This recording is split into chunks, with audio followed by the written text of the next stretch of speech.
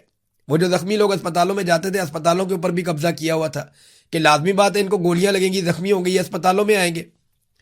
اب جو لوگ اسپتالوں میں جاتے ہیں تو وہاں یہ ہوتا ہے کہ سب سے پہلے تو لاشیں قبضہ کر لی جاتی ہیں، لاشیں واپس نہیں دی جاتی، تاکہ لاشیں ملیں گی تو رولا پڑ جائے گا، پتہ چلے گا کون کون شہید ہو گیا، اور وہ لاشیں دنیا کے سامنے بھی آئیں گی. لہذا سب سے پہلے لاشوں پہ قبضہ کر لیا جاتا ہے. یہ ہمارا یہاں پہ پسندیدہ کام ہے قتل عام کے بعد. وہ پرانی والی لاشیں مانگ رہے ہیں کہ جی وہ بھی ہمارے حوالے کی جائے. ان کے مطالبات میں سے ایک مطالبہ ہے. دوسرا، جو زخمی جاتے ہیں، زخمیوں کو اور ان کے ساتھ آنے والوں کو گرفتار کر دیا جاتا ہے اور انہیں بعض اوقات منتقل کر دیا جاتا ہے دوسرے شہروں میں. یہ بڑی انفارچونیٹ سچویشن ہے کہ اسپتالوں کے اوپر بھی قبضہ کر دیا گیا کہ لاشیں غائب کر دیں گے. راولا کوٹ میں بربریت پہ کوئی خبر نہیں چلائی میڈیا نے. یہ انتہائی افسوسناک چیز ہے. مریم نواز نے سیلیبریشن شو کر دی. آزاد کشمیر کے الیکشن کو جناب ہم نے جیت لیا، آتش بازی لگا دی، سیلیبریشن لگا دی، اپنی خوشیاں منا لی مریم نواز نے. اس عورت کو بالکل احساس نہیں ہے کہ پاکستانیوں کے دل پہ کیا گزر رہی ہوتی ہے. جس دن ارشد شریف کو شہید کیا گیا اس دن یہ کیک کاٹ رہی تھی. بعد میں ان کی لاش جو ہے اس کی تصویر لگا کے ایک جھوٹا پروپیگنڈا کر دیا کہ ارشد شریف نے نواز شریف کی بیوی کی موت کا مذاق اڑایا تھا یا بیماری کا مذاق اڑایا تھا. اور بعد میں جھوٹی ثابت ہوئی یہ عورت کہ کبھی بھی ارشد شریف نے مذاق نہیں اڑایا، بلکہ میں ہوں یا ارشد شریف ہے یا صابر شاکر ہے یا باقی جرنلسٹ ہیں. ہم ہمیشہ دعا کرتے رہے ہر بیمار کے لیے. جب کبھی پتا چلا نواز شریف بیمار ہے، ہم نے کہا جی اللہ تعالیٰ انہیں صحت عطا فرمائے. لیکن جو ان کے پولیٹیکل سٹیٹمنٹس ہیں یا ان کے جھوٹ ہیں ان کو ہم بے نقاب کرتے رہے. اس عورت نے وہاں پہ بھی جھوٹ بولا. جھوٹ ان کی گھٹی میں پڑا ہوا ہے، ان کے گھر سے ان کو تحفے میں جھوٹ ملتا ہے. ہر وہ موقع جس پہ پاکستانی دکھی ہوتے ہیں، تکلیف میں ہوتے ہیں، درد میں ہوتے ہیں، یہ اس موقع پر کیک کاٹتے ہیں، سیلیبریشن کرتے ہیں، آتش بازی کرتے ہیں. ایک مرتبہ پھر اس عورت نے جب راولا کوٹ میں لاشیں پڑی ہوئی تھی، خون بہ رہا تھا، لہو لہان تھا کشمیر، اس وقت کشمیر کے اندر فتح کے جھنڈے گاڑ کے آتش بازی کی فوٹیج لگائی ہے. ان کی خوشیاں الگ، ان کے غم الگ. پاکستانیوں کی خوشیاں الگ، پاکستانیوں کے غم الگ. ان کا پاکستان سے یا پاکستانیوں سے کوئی تعلق دکھائی نہیں دیتا. پورے پاکستان میں لوگوں کو آواز اٹھانا چاہیے، صحافیوں کو بھی آواز اٹھانی چاہیے. آپ یہ سوچتے ہیں کہ آپ کے چھوٹے چھوٹے بچے آپ آواز اٹھائیں گے تو پرابلم ہو جائے گی. یہ جو لوگ شہید ہوئے ہیں ان کے بھی چھوٹے چھوٹے بچے ہیں. میں کہتا تھا نا کہ باری باری سب کی باری. آج میرے کشمیری بھائیوں کی باری ہے. میں آپ کو لکھ کر دیتا ہوں، کل آپ کی بھی باری آئے گی. یہ پنجاب کے ایک ایک شہر میں گھسیں گے اور ایک ایک جگہ پہ تباہی پھیریں گے. وہ DW نیوز نے جو ڈاکومنٹری چھاپی ہے نا، اس کے انٹرویو صرف آپ نکال کے سنیں اور پڑھیں، آپ کے رونگٹے کھڑے ہو جائیں گے کہ کس طریقے سے پاکستان کے پورے نظام پہ پاکستان کی ملٹری اسٹیبلشمنٹ نے کنٹرول کر دیا ہے. مجھے جو اس کا مین مدعا ہے اس سے مجھے اختلاف ہے کہ پاکستان کا جو ایٹمی پروگرام ہے وہ بہت خطرے میں ہے. مجھے لگتا ہے کہ وہ غیر ضروری ہے اور یہ پرانا پروپیگنڈا ہے. لیکن پاکستان کی ملٹری اسٹیبلشمنٹ نے پاکستان کی پوری اکانومی کو کنٹرول میں لے لیا ہے، یہ بات بالکل ٹھیک ہے. وہ پاکستان کے سب سے بڑے بزنس کرنے والے لوگ ہیں. پاکستان میں سب سے وسیع کاروبار انہی کا ہے اور آج انہی کا کنٹرول ہے ساری چیزوں کے اوپر. کوئی ان کا کاروبار میں مقابلہ نہیں کر سکتا. یہ بات حقیقت ہے. تو جو کچھ ہوا آج راولا کوٹ میں وہ بدلہ تھا میر پور میں لوگوں کے ووٹ نہ ڈالنے کا. ایسا دکھائی دیتا ہے. لوگ تو نہیں ہارے، لوگ تو پھر بھی جا رہے تھے. انہیں لگا گولیاں کھانے کے بعد لوگ بھاگ جائیں گے. نہیں، لوگوں نے گولیاں کھائی، زخمی اٹھائے، لاشیں اٹھائی اور پھر دوبارہ محاصرہ توڑ کر وہاں پہنچے جہاں وہ جانا چاہتے تھے. کشمیریوں کو 70 سال سے لڑنے کی عادت ہے. وہ لمبے عرصے سے لڑ رہے ہیں. وہ آپ کو پیٹ دکھا کر نہیں بھاگیں گے. بات کو سمجھیے. آپ کو سمجھ نہیں آ رہی، نہ آپ کو بنگلہ دیش میں سمجھ آئی، نہ آپ کو بلوچستان میں سمجھ آئی اور نہ آپ کو کشمیر میں سمجھ آ رہی ہے. اور آپ کی کم عقلی کی قیمت ہمیشہ پاکستانیوں نے چکائی ہے. پاکستانیوں کو چاہیے کہ ان کو اب روکیں، اس سلسلے کو بند کروائیں. ناظرین، یہ ایک اور خبر ہے، یہ دینا اس لیے ضروری ہے کہ عالمی منڈی میں اس وقت جو پیٹرولیم مصنوعات کی قیمتیں ہیں وہ لگ بھگ 10% کم ہو گئی ہیں، کیونکہ 2-3 دن سے جنگ بندی ہے. جمعے والے دن ڈونلڈ ٹرمپ نے کہا تھا کہ اب آپ نے ایران کے اوپر اٹیک نہیں کرنا، تو جمعہ ہفتہ اتوار جنگ بندی رہی. تو اب جب نئی قیمتیں آئی ہیں ویکینڈ کے بعد تو 10% تک قیمتیں گر گئی پیٹرولیم مصنوعات کی. پاکستان میں سرکار نے یہ کیا تھا کہ روزانہ کی بنیاد کے اوپر پیٹرولیم مصنوعات کی قیمتوں کا تعین کیا جائے گا تاکہ جنگ کے اثرات فوری طور پہ عوام پہ منتقل کیے جائیں. قیمت کم ہوگی تو فوراً کم کریں گے، بڑھے گی تو فوراً بڑھائیں گے. اب یہ جو عالمی منڈی میں قیمتیں کم ہوئی ہیں ان کے نتیجے میں لگ بھگ 40 روپے کے آس پاس فوری طور پہ پیٹرولیم مصنوعات کی قیمتیں کم ہونی چاہیے تھی. 40 روپے کے آس پاس. اور اگر آپ لیوی اور ٹیکسز شامل کر لیں تو لگ بھگ 150 روپیہ تو فوری طور پہ کم ہو جانا چاہیے تھا. لیکن پیٹرول کی قیمت 1 روپے کم کر کے ڈیزل کی قیمت 3 روپے مزید بڑھا دی گئی ہے. جب عالمی منڈی میں 1% قیمت بڑھتی ہے تو یہ پاکستان میں 4% بڑھاتے ہیں. جب عالمی منڈی میں 10% قیمت کم ہوتی ہے تو یہ پاکستان میں بہت کم 1% سے بھی آدھے سے آدھا جو ہے نا، یعنی آدھے سے آدھا فیصد جو ہے وہ یہ انہوں نے کم کی ہے. لیکن ڈیزل وہاں پہ بڑھا دیا دوبارہ سے. تو یہ کسی قسم کا ریلیف عوام کو منتقل کرنے پر تیار نہیں ہے. اس وقت جو عوام کی جیبوں پہ ڈاکہ ڈال رہے ہیں یہ پیسہ اکٹھا کریں گے اور تھوڑے عرصے کے بعد ایک ریلیف دے کے عوام کو کہیں گے دیکھیں جی ہم نے قیمتیں کم کر دی، لیکن اس وقت تک یہ اچھی خاصی جیبیں آپ کی کاٹ چکے ہوں گے. ناظرین ایک منظر میں آپ کو دکھاتا ہوں. یہ دیکھیں یہ ڈی سی لاہور ہے. یہ چیک کریں آپ بندہ، یہ ڈی سی لاہور ہے. اس کا نام ہے کیپٹن ریٹائرڈ، فوج سے ریٹائرڈ ہے، کیپٹن ریٹائرڈ علی اعجاز. اس سے ملنے کے لیے اپوزیشن کے رہنما گئے، جن میں اپوزیشن لیڈر معین قریشی، سلمان اکرم راجہ صاحب ہیں، شوکت بسرا صاحب نظر آ رہے ہیں، دیگر لوگ نظر آ رہے ہیں. یہ عوامی منتخب نمائندے پاکستان کی سب سے بڑی پولیٹیکل پارٹی کے. اور یہ ڈی سی کو آپ دیکھیں نظر آئیے جھولے لے رہا ہے اپنی کرسی کے اوپر، جھول جھول کے. اس کی باڈی لینگویج آپ چیک کریں، یہ دیکھیں، چیک کر رہے ہیں آپ باڈی لینگویج. یہ عوامی منتخب نمائندوں کے سامنے ایک تنخواہ دار ملازم بیٹھا ہوا ہے، لاٹ صاحب، یا جسے وہ کہتے تھے کہ گورا صاحب. گورا چلا گیا، اپنی باقیات چھوڑ گیا. یہ دیکھیں، چیک کریں آپ. کیا یہ رویہ ہونا چاہیے ایک سرکاری ملازم کا جو تنخواہ لیتا ہے ٹیکس کے پیسوں سے؟ اور سامنے وہ لوگ بیٹھے ہیں جنہیں عوام نے منتخب کیا کہ آپ نے حکمرانی کرنی ہے اور ان سب کو آپ کنٹرول کریں گے. یہ آپ رویہ چیک کریں، یہ طریقہ واردات آپ دیکھیں. یہیں پہ مریم نواز کو زمین سے پین اٹھا کے دے کر سلوٹ مارتے تھے. یہ ملٹری اسٹیبلشمنٹ کا پھیلایا ہوا گند ہے.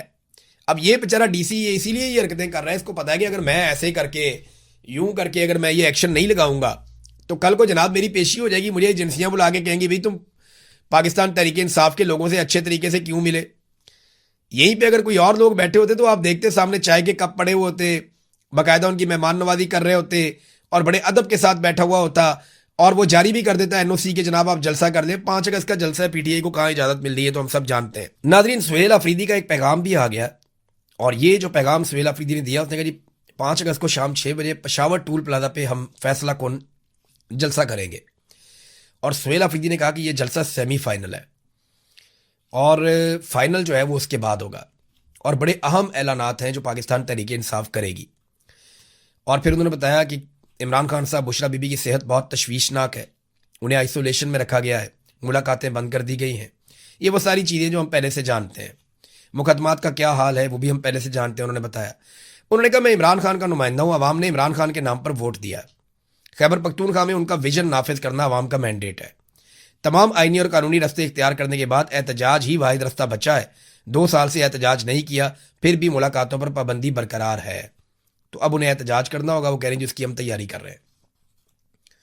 معاملہ یہ ہے کہ عمران خان کا نمائندہ ہوں، عمران خان کا ویژن نافذ کرنا ہے. تو عمران خان نے تو ڈرون حملوں سے منع کیا تھا، عمران خان نے تو ملٹری آپریشن سے منع کیا تھا. تو یہ تو آپ نے خود کہا تھا کہ جو فوج کو آپریشن کا اختیار دیتا ہے قانون وہ ہم ختم کر دیں گے، وہ بھی آپ نے ختم نہیں کیا. تو عمران خان نے جیسے حکمرانی کرنے کا کہا تھا ویسا بدقسمتی سے ان لوگوں نے کیا نہیں. بہرحال دیکھتے ہیں جلسے میں کیا اعلان کرتے ہیں اور اس کے بعد کس سمت میں آگے بڑھتے ہیں. اب تک کے لیے اتنا ہی. اپنا خیال رکھیے گا، اپنے اس چینل کا بھی. اللہ حافظ.